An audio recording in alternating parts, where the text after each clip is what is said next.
Chapter 1. Ang gwapo talaga ni Sir Troy. Nakasimangot akong bumaling sa isang empleyado na panay ang tingin sa boss ko na katabi ko ngayon. Tahimik lang itong nag-scroll sa kanyang phone at sure akong narinig niya ang pinagsasabi ng mga empleyadong napapadaan sa kinaroroonan namin pero halatang baliwala ito sa kanya. Ang swerte talaga ng secretary niya, palagi siyang kasama. I'm sure may hidden desire rin niyang babaeng iyan kay Sir Troy. Gusto kong matawa sa mga sinasabi ng mga tao sa paligid ko. Ako, may hidden desire sa boss ko. Asa, nakita ko namang nagangat ng tingin sa akin ang boss ko. May kailangan ka? Taas kilay kong tanong sa kanya. Tumawa naman siya sa sinabi ko. So bossy, pwede na tayong magpalitan ng pwesto. Ako na lang secretary mo, ikaw na lang ang boss ko. Dahil sa sinabi niya ay napairap ako. Kaya hindi ko siya magustuhan Masyado siyang mabait. Tinarayan ko na nga, natuwa pa. Siguro kung sa boss ko na pinagtatrabahuhan ko 3 years ago ginawa ito, baka nasesanti na ako ora mismo. Huwag ka ngang masyadong mabait, nakakairita, inis na sabi ko sa kanya. Mas lalo siyang natawa. Ibinaba niya ang hawak na cellphone sa mesa at inabot ang mug na may lamang kape at uminom doon. Nandito kami ngayon sa cafeteria ng kumpanya. Ang sabi niya kakain lang kami sandali pero hanggang ngayon hindi pa rin dumarating ang in-order niyang pagkain sa McDo. Nakakaloka, sa dami niyang pera hindi ko alam kung bakit McDo meal pa ang naisip niyang orderin. Mas mahal pa nga yata ang pagkain dito sa cafeteria ng kumpanya niya kaysa sa pananghalian na kakainin namin. Mabuti sana kung siya lang ang kakain noon, ang masakit, dinamay pa niya ako sa kalokohan niya. Pasalamat ka mabait akong sekretarya at pinapatulan ko mga kalokohan mo sa buhay.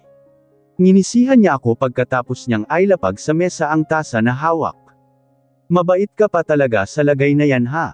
Kung tutuusin pwede na kitang i-fire dahil dyan sa kagaspangan ng ugali mo. Napairap naman ako sa sinabi niya. As if naman magagawa mo. Sa sobrang bait mo, hindi ka yata marunong mag-fire ng empleyado mo. Ang hilig mong magbigay ng second chance. At isa pa, hindi mo ako pwedeng i-fire, dahil kapag ginawa mo yun, mawawalan ka ng mapagkakatiwala ang tao sa kumpanya mo. Moldito lang ako pero magaling akong magtrabaho. Itinaas niya naman agad ang kanyang dalawang kamay hudyat ng kanyang pagsuko. Pero hindi pa ako tapos sa mga gusto kong sabihin. Humarap ako sa kanya at ipinag-ekis ang dalawang braso ko sa aking dibdib. Magpasalamat ka nga at competent akong secretary. Kadalasan ako pa ang gumagawa ng trabaho mo kasi palagi kang wala at panay ang attend mo sa mga charity event sa kung saan mang sulok ng Pilipinas. Dinaig mo pa ang politiko, aminin mo, may plano ka bang tumakbo bilang susunod na mayor ng Metro Manila? Mabilis niyang kinuha ang tissue sa lamesa at binato iyon sa mukha ko. Kita nyo, napakasama ng ugali. Ito ba ang sinasabi nilang gentleman? Muli niyang ibinalik ang atensyon sa kanyang ka-text. Mukhang napapadalas ng may ka-text siya Magtatatlong taon na akong nagtatrabaho sa kanya pero ngayon ko lang siya nakitang tutok na tutok sa kanyang cellphone. May jowa ka na ba, sir? Walang gana kong tanong habang pinaglalaroan ang tissue na ibinato niya sa akin. Huminto naman siya sa pagtitipa at sandaling tumingin sa akin. Bakit? Curious ka? Gusto mo mag-apply? Pagak akong natawa sa sinabi niya. Mabilis kong binilog ang tissue at binato iyon sa pagmumukha niya. Hoy, sir, ang kapal naman ng mukha mong isipin na gusto kong mag-apply bilang jowa mo. Excuse me lang ha, ang mga tipo ko ay hindi katulad mo. Tumaas ang sulok ng kanyang labi. Bakit Rickela? Ano bang tipo mo sa isang lalaki? Nginisihan ko siya. Bakit mo tinatanong? Curious ka? Gusto mo mag-apply? Ganting pagbabalik tanong ko sa kanya. Dahil sa sinabi ko ay napahalakhak naman siya. Lahat tuloy ng nasa cafeteria ay napabilang sa aming dalawa. Nagbubulungan pa ang iba. For sure inisip nila nilalandi ko si Sir Troy. Pero ilang taon na niya akong sekretarya at wala akong ibang nararamdaman sa kanya kundi inis. Kung hindi nga lang siya maganda magpasahod, matagal na akong nag-resign dito Idagdag pang madali siyang pakisamahan kasi hindi siya marunong magalit. McDonald's delivery po for Miss Rickela Luis Dizon. Pakiramdam ko sasabog ang tenga ko nang marinig kong binanggit ng delivery boy ang buong pangalan ko. Inis na bumaling ako kay Sir Troy na nagpapanggap na abala sa kanyang cellphone. Napakasama talaga ng ugali nitong lalaking to. Talagang pangalan ko pa ang nilagay na receiver ng kanyang order. Masama ang loob kong dinampot ang kanyang wallet at naglakad patungong receiving area ng cafeteria. Humugot ako ng 500 peso bill sa wallet ni Sir Troy at inabot iyon sa delivery boy. Akmang kukuha ito ng pambarya nang pinigilan ko ito. Keep the change na lang. Sayo na iyang 150, sabi ko sabay kuha ng paper bag at naglakad pabalik ng table namin. Kung pwede lang ihampas sa pagmumukha niya ang inorder niyang pagkain, ginawa ko na. Siguro gandang-ganda ka sa pangalan ko no kaya iyon ang ginamit mo noong nag-order ka. Ngumiti naman siya ng ubod ng tamis, halatang nang aasar. Ganda nga ng pangalan mo, bagay na bagay sa'yo ang apelyido ko. Aniya sabay kindat. Napangiwi naman ako sa ginawa niya. Bakit, ayaw mo ba? Ang ganda kaya. Rickela Luis Dizon Rivas. Sa sobrang inis ko ay kinuha ko ang plastic na tinidor at inihampas iyon sa noo niya. Tigil-tigilan mo yang pang-aasar mo sa akin, Troy ha. Napahinto siya sa pagbubukas ng in-order na meal. Nagangat naman ako ng tingin sa kanya para tingnan kung bakit siya tumigil. Pinagtaasan ko siya ng kilay nang makitang nakatitig siya sa akin. What? Matare na tanong ko. You called me Troy. Napasimangot ako. Bakit? Anong masama roon? Troy naman talaga ang pangalan mo ah. Bakit nagbago na ba? May iba ka bang pangalan na gusto mong itawag ko sa'yo? Gusto mo tawagin kitang Voldemort? Napailing na lang siya sa sinabi ko. Wala lang. Ngayon ko lang kasi narinig na mayroong tumawag sa akin na Troy lang. Yung walang, sir. It felt good to hear. Ako naman ang natigilan at napabilang sa kanya.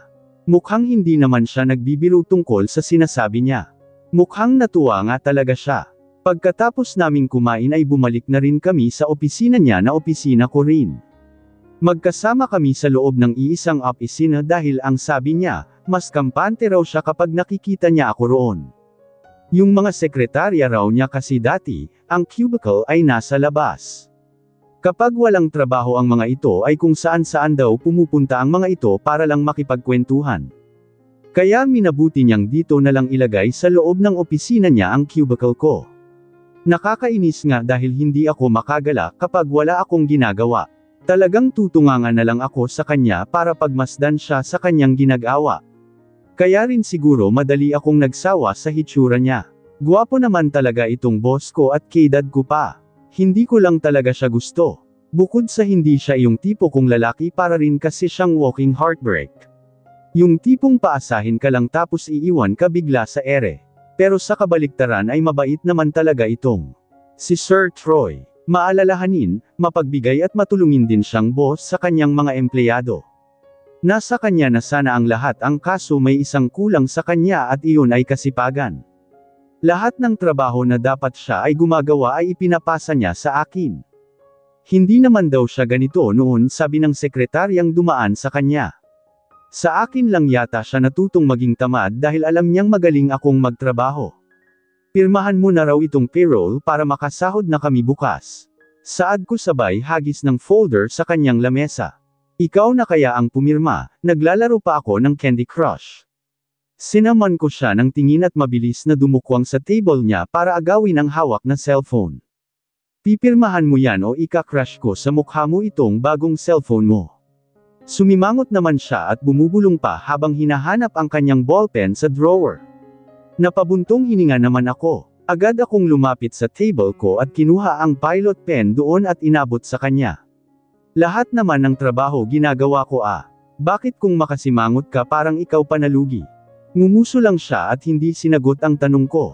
Patuloy pa rin siya sa pagbulong ng kung ano-anong mga salita, sinasadya niya pang lakasan yung ibang salita para marinig ko. Pirmahan mo yan, Sir Troy. Kailangan din naman naming Samuel Dono. May mga kapatid akong pinag-aaral. Kailangan ko pa ng pera pambili ng maintenance na gamot ni nanay.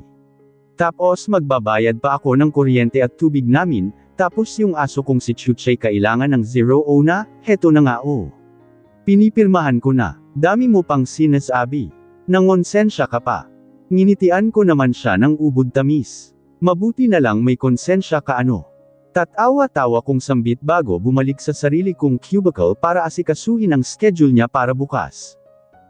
Sandali lang pa ay tinawag niya na ako at iniabot na sa akin ang folder ng payroll.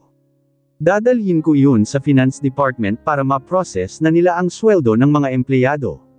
Thanks bossing. Nakangising sabi ko. Tumalikod na ako agad para makalabas na ng kanyang opisina nang bigla niya akong tawagin muli. Rickela, dinagdagan ko yung sahod mo ngayong buwan, pandagdag sa dog food ni Chuche.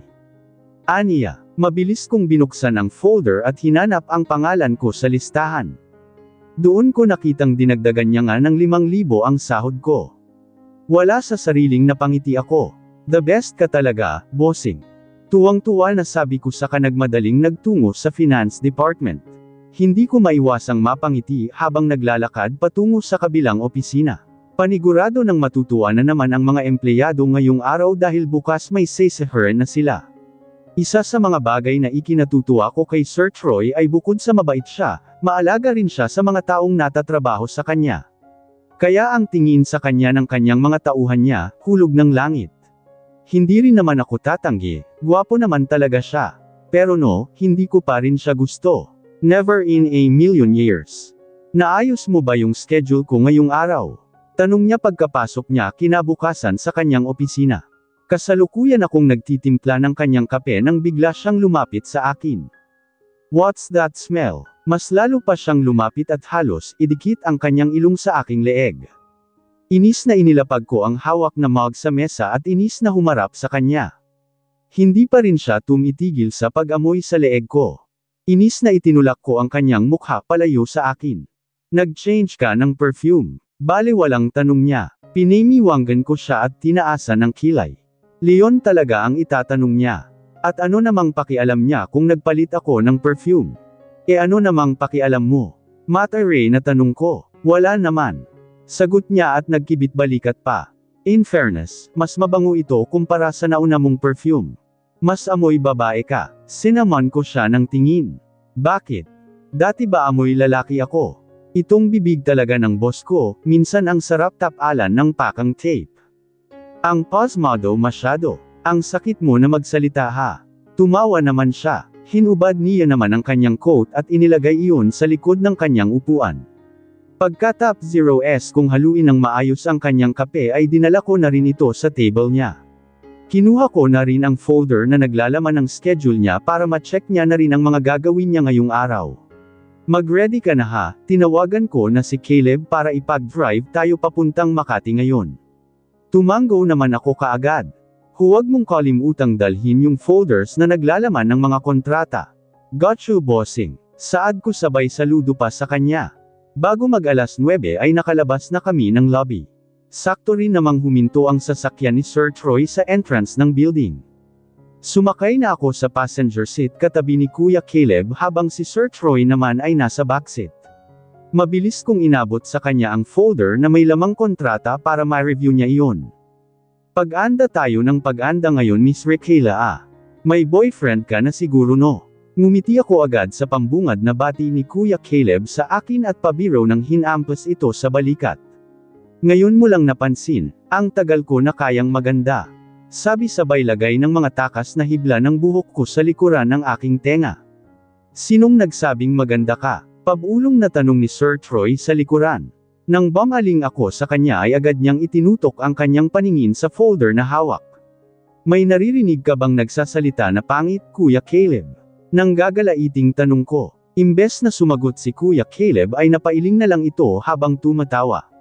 Sanay na siya sa amin ni Sir Troy dahil walang araw yata na hindi kami nagkakasagutan nitong lalaking ta.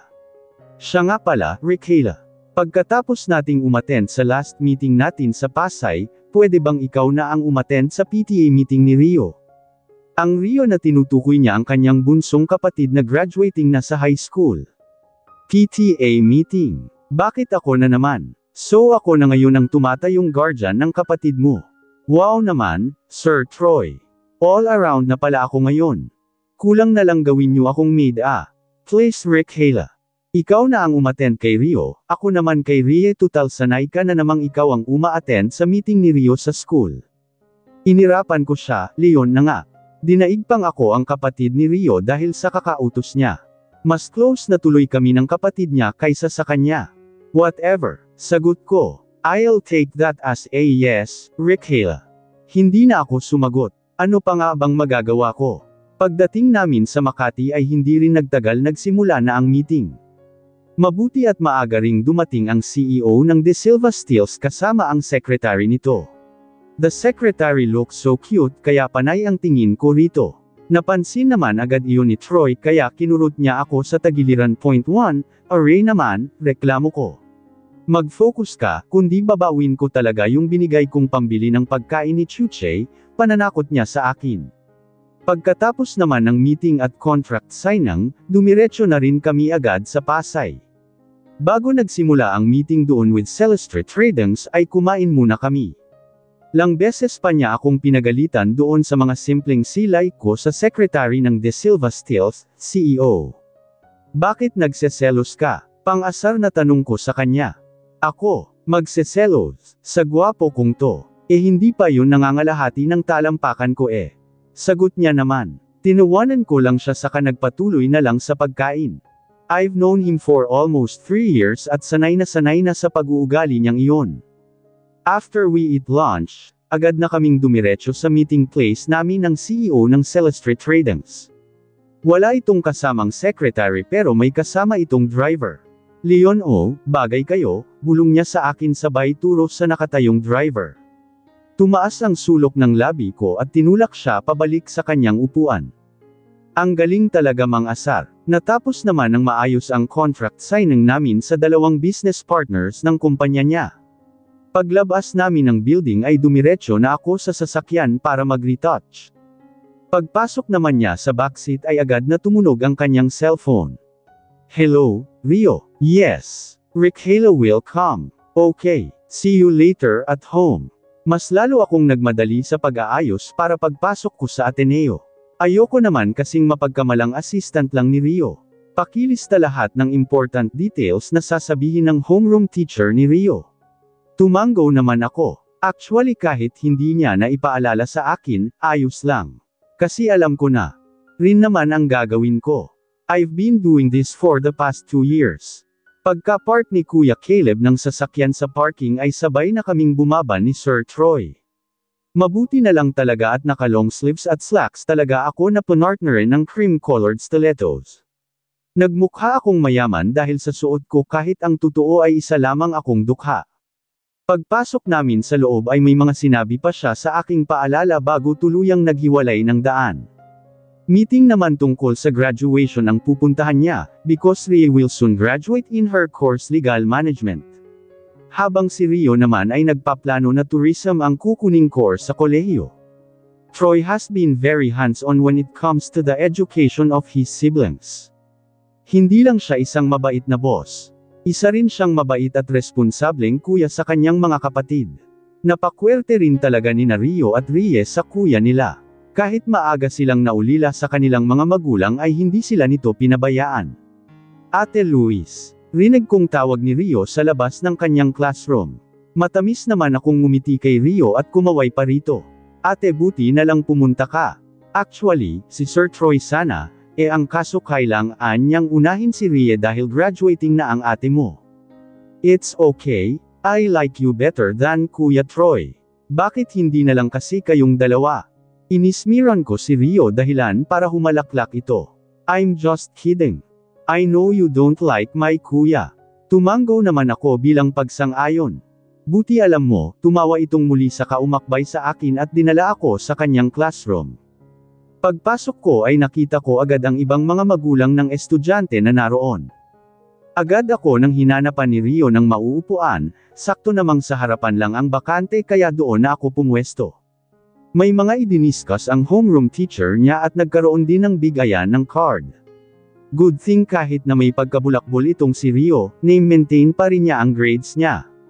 Wala itong grades na below 85 sa card nito. Talaga yatang nasa lahi ng mga Rivas ang pagiging matalino. Lumabas na rin ako agad ng room pagkatapos ng meeting. Sa hindi kalayuan ay nakita kong naglalakad sina Rie at Troy papunta sa kinaroroonan namin ni Rio. Point 1, ayan na sila. Excited na sabi nito. Ate Luis, sabihin mo naman kay kuya kain tayo sa labas o. Ikaw na ang magsabi. Ikaw naman ang nagugutom, sagot ko naman sa kanya. Aba naman at ako pa ang uutusan. Pwede namang siya na lang ang magsabi sa kuya niya. Kailan pa siya natutong mahiye? Ate Luis, oh my gosh. It's been a month since we saw each other. You're so pretty talaga. Hindi ka bagay maging secretary ni kuya. Narinig ko ang paimpleng pag-ubo ni Troy sa likuran ng kapatid. Halata namang ginawa niya iyon para mabaling ang atensyon namin sa kanya. Kaya nga, bakit hindi na lang kasi maging kayo? Mabilis na kinurot ko sa tagiliran si Rio kaya napa-array naman ito. Bakit? Don't tell me kuya still not over with Ate Lea. Bigla naman kaming natahimik dahil sa sinabi ni Rie. Actually it was really an awkward topic for us. Lalo na ang pinag-uusapan ay ang namatay na girlfriend ni Troy 6 na taon na ang nakalilipas. Bakit kayo natahimik? Why? Did I say something wrong? Rie asked. I heard Troy heavily sighed. Nauna na itong naglakad sa amin. Rie is still bothered. What? Ate Luis, may sinabi ba akong mali? Tipid na ngumiti ako sa kanya at tumango. Alam mo namang sensitive ang kuya mo sa ganoong topic hindi ba? Napabuntong hininga naman si Rie habang pinagmamasdan ang kanyang naglalakad na kuya. But it's been 6 years. I know, pero hindi madaling makalimot, Rie. Mabuti na lang at may dalang sasakyan si Rie kaya sa kanya na sumabay si Rio. Pagpasok ko sa sasakyan ay napansin ko agad na wala pa si Kuya Caleb.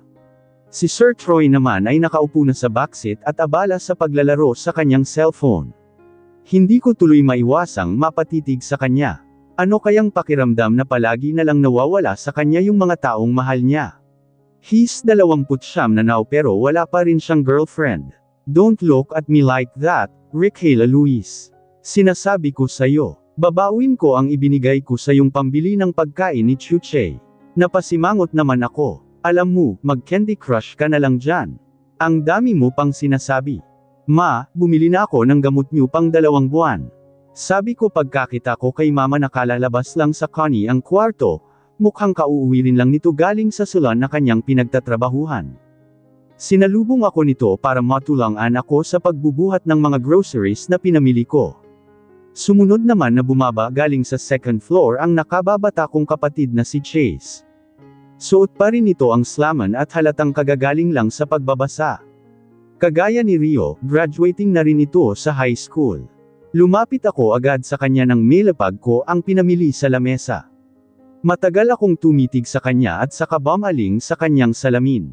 Marahan ko itong inalis sa kanyang mata at tiningnan kung maayos pa ba ito. Tiningnan ko ang grado nito ngunit agad ko ring inilayo sa mata ko dahil bigla akong nahilo sa sobrang taas ng grado ng kanyang salamin. Napanguso ako at isinauli iyon sa kanya. After ng klase mo bukas, sasunduan kita sa klase mo ah. Bibili na tayo ng biagong eyeglass mo, sabi ko sa kanya saka bumalik sa lamesa para tulungan si mama mag-asikaso ng pinamili. Okay pa naman to ate, aniya saka sinuot muli ang salamin. Naglakad na rin siya patungo sa lamesa. Kinuha agad niya ang loaf bread at palaman na binili ko. Hindi ka na naman kakain ng kanin. Bumili ako ng paborito mong sisig. Hindi ako nito pinansin. Hindi ko maiwasang mapabuntong hininga. Sa aming magkapatid, si Chase ang mas matalino. Yung kwarto niya, halos mapuno na ng mga librong pinamimili niya kapag may warehouse sale. Ang sabi sa akin ng kapatid ko, gusto niya raw kumuha ng kursong legal management gaya ng kurso ni Rie. Kaya heto ako ngayon, nagtitiis na magtrabaho sa kumpanya ni Troy para makapag-ipon ng pangkolehiyo ng kapatid ko. At isa pa, sinusuportahan ko rin si mama at ang gamot niya. Diabetic kasi siya at kailangang palaging namomonitor ang kanyang blood sugar. Teka nasaan si Chuche? Tanong ko nang maalala ang pinakamamahal kong puting Alaskan Malamute. Hindi ko alam, ate. Baka si mama nakita niya, sagot naman ng kapatid ko na abala sa pagpapalaman ng tinapay, nakasubaw pa ang kutsara sa kanyang bibig. Ma, nasaan si Chuche? Kinakabahan ng tanong ko. Kapag kasi umuwi ako, palagi akong sinasalubong noon, araw-araw, walang palya. Ewan ko anak. Kanina sumusunod lang sa akin noong bumili ako ng suka sa tindahan sa labas ng village. Halos mapasabunot ako ng buhok nang marinig ang sinabi nito. Sinama mo si Chuche sa labas ng village. Naman. Alam nyo namang hindi mahilig lumabas ng bahay si Chuche, hindi ba? Baka kung saan ay yun napadpad. Hindi pa naman yun pamilyar sa labas. Inis na umakyat ako sa taas ng second floor at sinubukang hanapin muna si Chuche, baka sumiksik lang sa kung saan. Mahilig din kasi yun magtago sa mga sulok-sulok. Nang masiguro kung wala ito roon ay chinek ko naman ang first floor pati ang mga banyo pero wala rin. Doon na ako nagpanik ng todo. Hinubad ko na ang suot kong stilettos at nakapaang tumakbo sa labas ng bahay. Wala rin ito sa garden. Nagsimulang mag-init ang palibot ng mata ko. Pakiramdam ko may iyak na ako. Sa buong buhay ko, si Chuche lang ang naging aso. I wasn't a dog person before but Chuche is the only except Ian. Chuche, tawag ko rito. Sunod-sunod na pamatak ang luha ko habang tumatakbo sa labas ng village. May mga nadadaanan pa akong mga kapitbahay na nagtutumpukan sa labas malapit sa playground. Tinanong ko ang mga ito kung nakita ba nila ang alagang kong aso pero lahat sila ay umiling. Tatakbo na sana akong muli nang biglang may humantong sasakyan sa harapan ko. Muntik pa ako nitong masagasaan kung hindi ko ito napansin agad. Bigla namang uminit ang ulo sa ginawa nito. Ang kapal naman ng mukha nito, may-ari ng sasakyan na huminto sa harapan ko. Hindi man lang nito naisip na baka masagasaan niya ako. Hoy! Ang kapal ng mukha mong huminto sa harapan ko, bakit pamami-ari mo ba tong buong villaga para? Agad akong napahinto sa pagsasalita nang biglang bumukas ang bintana ng backseat at biglang dumungaw mula roon si Chuche. Kumikembot pa ang katawan nito at kamakawag ang buntot sa likuran nang makita niya ako. Napabilang ako sa driver's seat nang biglang bumukas ang bintana nito. Automatikong napairap ako nang makitang si Troy ang lula nito. Nang makita niya ang hitsura ko ay agad siyang humagalpak ng tawa. Bumaling siya sa backseat at tiningnan ang aso ko. Look at your mom, Chuche. Mukha siyang homeless person dahil sa hitsura niya. Napanguso naman ako nang mapatingin ako sa aking paa. Ang dumi na nito gawa ng ketitakbo ko para hanapin itong aso kong kung kani-kanino sama-sama. Binuksan ko ang pinto ng backseat at agad naman tumalon pababa ang aso. Binuhat ko naman agad si Chuche bago muling ibinalik ang aking atensyon kay Troy na kanina pa nakatingin sa amin. Pinanangkitin ko ito ng mata. Ang dami-dami mong pera pero dognapper ka pala. Saad ko sa kamabilis na tumalikod at naglakad pabalik sa bahay habang buhat-buhat si Chuche. Hoy! Anong dognapper? Pasalamat ka nga nakita ko sa guardhouse yang aso mo eh. Umiiyak pa roon, mukhang hinahanap ka. Ikaw nga, among walang kwenta. Hindi mo man lang binabantayan ang aso mo ng mabuti. Nakasunod ang sasakyan niya sa akin kaya panay ang salita niya ng kung ano-ano. For your information, hindi ako ang nagdala kay Chuche sa labas kundi si Mama. Hindi niya na ako pinansin. Binilisan niya na lamang ang takbo ng kanyang sasakyan kaya nauna siyang nakarating sa labas ng bahay namin. Bale wala itong permasok sa gate. Hindi man lang kumatok. Nagulat naman ako nang biglang umiyak si Chuche. Gusto nitong kumawala kaya binitawan ko na. Pagkababa nito, mabilis itong humabol kay Troy. Napabuntong hininga na lang ako. Kung sabagay, siya naman talaga ang original na amo nito at mukhang hanggang ngayon ay naaalala pa rin siya ng alaga ko. Walang ganang naglakad ako papasok ng bahay. Mabuti na lang at may rug sa pinto kaya napunasan ko muna ang paa ko bago ako pumasok sa loob ng bahay. Doon ko naabutan si Chuche na nakaupo sa lap ni Troy at nagpapakamot ng katawan. Nakatutok pa sa kanila ang stand fan, dinaig pa ang prinsipe at prinsesa ng Buckingham Palace. Isa, anak nandito ang Sir Troy mo, sabi ni Mama. Kitang-kita ko nga Maria, biglang ang uninit yung dugo ko nang makita ko siya. Agad naman akong sinaway ni Mama dahil sa sinabi ko. Lumapit ako sa kanya para kunin si Chuche pero yung aso ko na mismo ang naginarte. Ayaw talaga nitong sumama sa akin. Teka ha, maiwan ko muna kayo at magsasaing muna ako sa kusina. Sure Tita Grace, magalang na sagot ni Troy. So bakit ka nandito? Mismo na ako agad. 3 hours pa lang ang nakakalipas Panimula ko sa kanya. Ngumisi naman siya ngunit agad ding nagbago ang ekspresyon ng kanyang mukha at naging seryoso ito. I want you to come with me in Sagada next week, Anya. Sagada. Malamig doon hindi ba? Alam mo namang mababa ang tolerance ko sa lamig. Baka tumigas ang katawan ko roon. Natawa siya sa sinabi ko. Umusad pa siya palapit sa akin para sana pisilin ang pisngi ko pero agad kong hinawi ang kamay niya. Ayaw mong lamigin. Edi yakapin mo ako. Sa pagkakataong iyon ako naman ang natawa. I rolled my eyes at him at umiling na lang. The client we have is living in Sagada. He's old but he has a lot of money to offer in the company. You know Tierra Cruise Shipping Lines. Tumango naman ako nang maaalala iyon.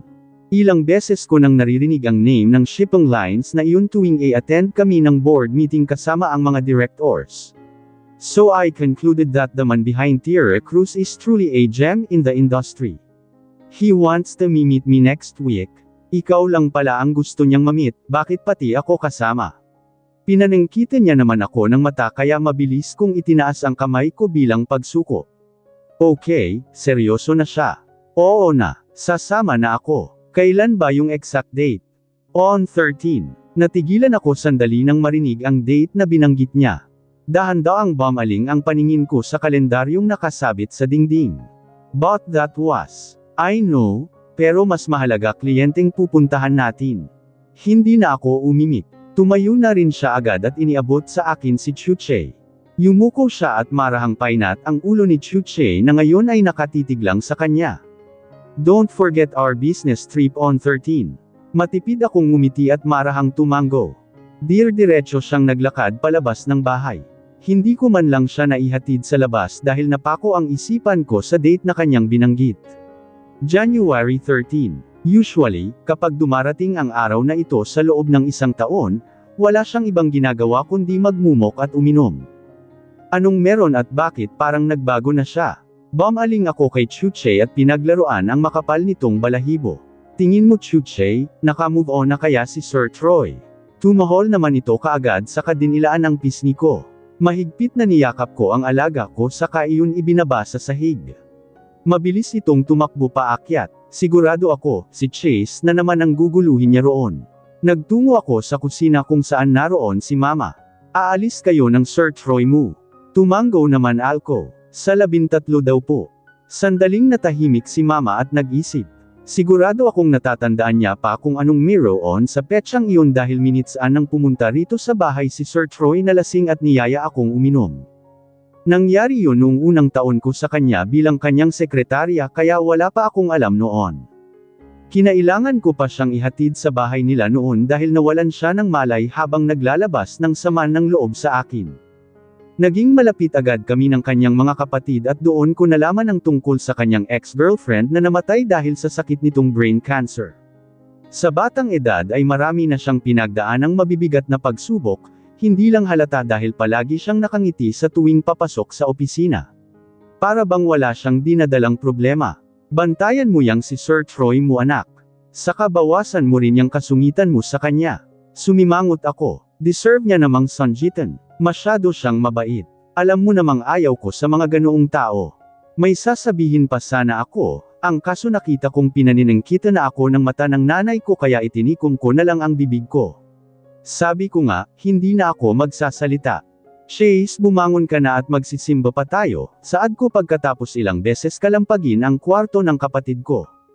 Kanina ko pa ito kinakatok at kanina pa rin ako naiinis dahil parang wala itong pakialam sa paulit-ulit na pagkatok ko. Kanina pa ako nakaligo dahil ang usapan namin sama-sama kaming magsisimba ngayong araw ng linggo sa katedral tapos hanggang ngayon tulog pa rin sila. Rick Hela Luis, hinaan mo naman ang pagsasalita mo. Pati yata kapitbahay plano mong gisingin, saad ni Mama nakalalabas lang ng sarili nitong kwarto at nag-iinat pa ng katawan. Gusto kong matawa. May nanggigising ba na mahinang magsalita? Inirapan ko lang si Mama at ibinalik ang atensyon sa pinto ni Chase at kinalampag iyon ng paulit-ulit. Chase, pag hindi ka pa lumabas, babawasan ko ang allowance mo. Pagkasabi ko ng mga katagang iyon ay mabilis pa sa 4:00 bumukas ang pinto ng kwarto ento at iniluwan nito sa harapan ko ang kapatid kong dinaig pang pugad ng ibon ang buhok. Ang gulo-gulo, lang buwan na ba siyang hindi nagpapagupit? Sa sobrang busy ko nitong nakalipas na buwan hindi ko natuloy na asikaso ang kapatid ko. Pakiramdam ko tuloy isa akong pabayang ate sa kanya. Ate, hindi ba pwedeng pass muna ngayon? Alas 3 na ako natulog pagmamakaawa nito. Sa totoo lang gusto kong umigay sa pagpapaawa niya sa akin pero hindi pwede dahil pagkatapos ng simba ngayon, dadaan din kami sa ophthalmologist niya para i-check muli ang grado ng kanyang mata. Plano ko na rin kasing palitan ang eyeglasses niya. Ngayong araw ko na rin siyang planong pagupitan sa barbero. Walang magpapas ngayon. Pumunta ka na sa banyo mo at maligo. Sumimangot pa ito at humikab sa harapan ko. Dahil nga tumatakbo ang oras, kinailangan ko pa itong itulak papasok sa banyo nito para lang makaligo siya. Napabuntong hininga ako nang makita ang mga nagkalat nitong libro sa kanyang study table. Mayroon ding iba't ibang kulay ng highlighter doon. Bago ko lumabas ay niligpit ko muna ang kanyang higaan at mga gamit. Wala kaming katulong kaya palagi kong chini-check ang kwarto nilang dalawa ni Mama kung maayos at malinis ba. Pinulot ko na rin ang mga naglakat na balat ng tsokolate na paniguradong kinakain niya para maging aktibo ang utak niya sa gabi. Sumunod naman akong nagtungo sa kwarto ni Mama. Walang tao roon, paniguradong nasa kusina na naman iyon para maghanda ng makakain. Ang kwarto ni Mama ang pinakamalinis sa lahat. Wala akong ginalaw na kahit isang bagay roon. Ako na riyan, Maria. Maligo ka na, sige na. Baka malate tayo. Ayokong tumayo habang nagmimisa ang pari. Napatitig pa siya sa akin bago tuluyang ipinaubaya sa akin ang pagluluto ng pansit canton at pagpapainit ng tinapay sa oven. Halos 2 minuto pa ang lumipas bago sila lumabas ng kani-kanilang kwarto. 10 minutes lang tayong kakain ha. Tumawag na ako ng taxi, kaya bilasan nyo na. Nelang na kumuha ng tinapay ang kapatid ko at inisang subo ito. Hindi man lang nito maayos nang inuya ang pagkain. Inabot nito ang gatas at ininom iyon ng dir-diretso. Napatingin na lang tuloy kami ni Mama sa kanya. Pagkatapos naming kumain, iniwan ko ang mga pinggan sa sink. Nag-retouch pa ako bago lumabas. Sakto namang dumating din ang taxi driver na naging suki na namin. Sa village rin kasi namin ito nakatira ang driver nito kaya kapag may lakad kami, dito na kami sa taxi niya sumasakay. Magsisimba kayo ngayon, Rickayla? Tanong nito. Agad naman akong tumango. Minsan na nga lang ho kaming makapagsimba dahil marami akong gawain. Ngumiti naman si Mang Lito. Umuunlad na talaga ang buhay niyo, Belle, napakaswerte mo sa mga anak mo. Itong si Rickayla may stable na trabaho, iyang si Chase ubod ng talino. Walang-wala ang mga anak kung walang ibang ginawa kundi tumambay sa bahay, reklamo nito. Nang bamaling ang tingin ko sa salamin ay nasal-ayan ko ang simpleng pagngiti ni Mama. Wala pa rin hong trabaho si Warren. Gusto niyo po bang tulungan ko siyang makapasok sa kumpanyang pinagtatrabahuhan ko? Naghahanap po sila ng mga bagong IT. Hindi ho ba si Warren ay graduate ng kursong Information Technology? Napatango naman ng mabilis si Mang Lito. Nako, maraming salamat Rickayla. Sasabihin ko iyan sa anak ko. Ating kami sa simbahan ng eksaktong alas 7. Wala pang gaanong tao kaya nakahanap kami ng upuan sa harapan. Alas 7:30 kasi ang simula ng misa at ang karaniwang dating ng mga tao ay bandang alas 7:20. Ate Rickayla, napalingon naman ako sa babaeng tumawag ng pangalan ko at nanlaki ang mga mata ko nang makita sina Rio at Troy na naglalakad palapit sa amin. Malawak pa ang espasyo ng upuan namin. Kasya pa ang 3 tao. Saktong-sakto para sa kanila.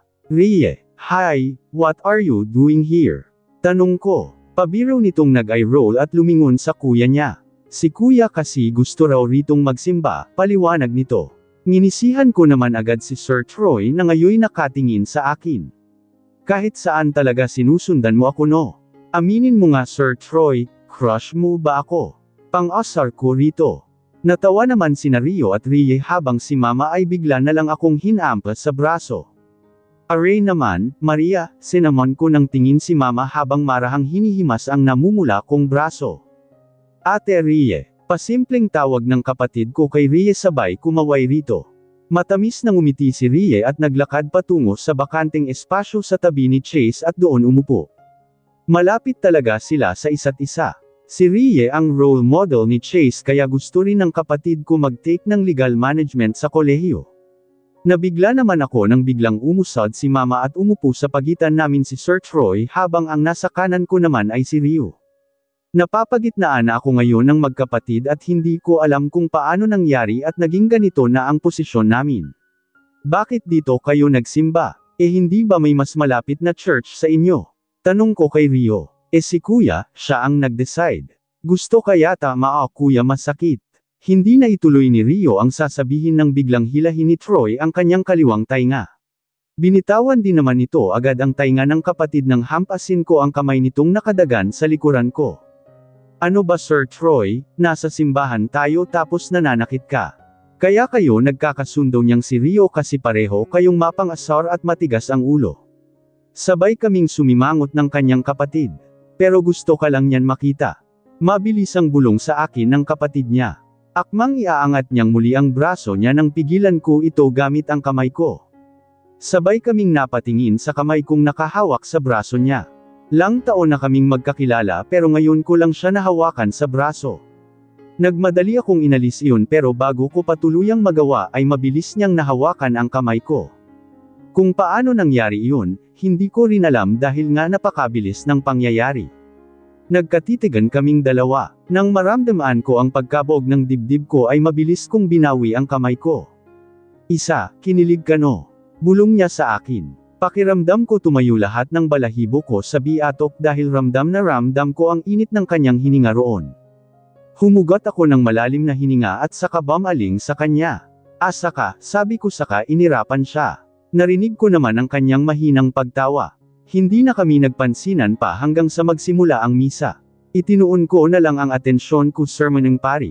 1 oras din ang itinagal ng misa.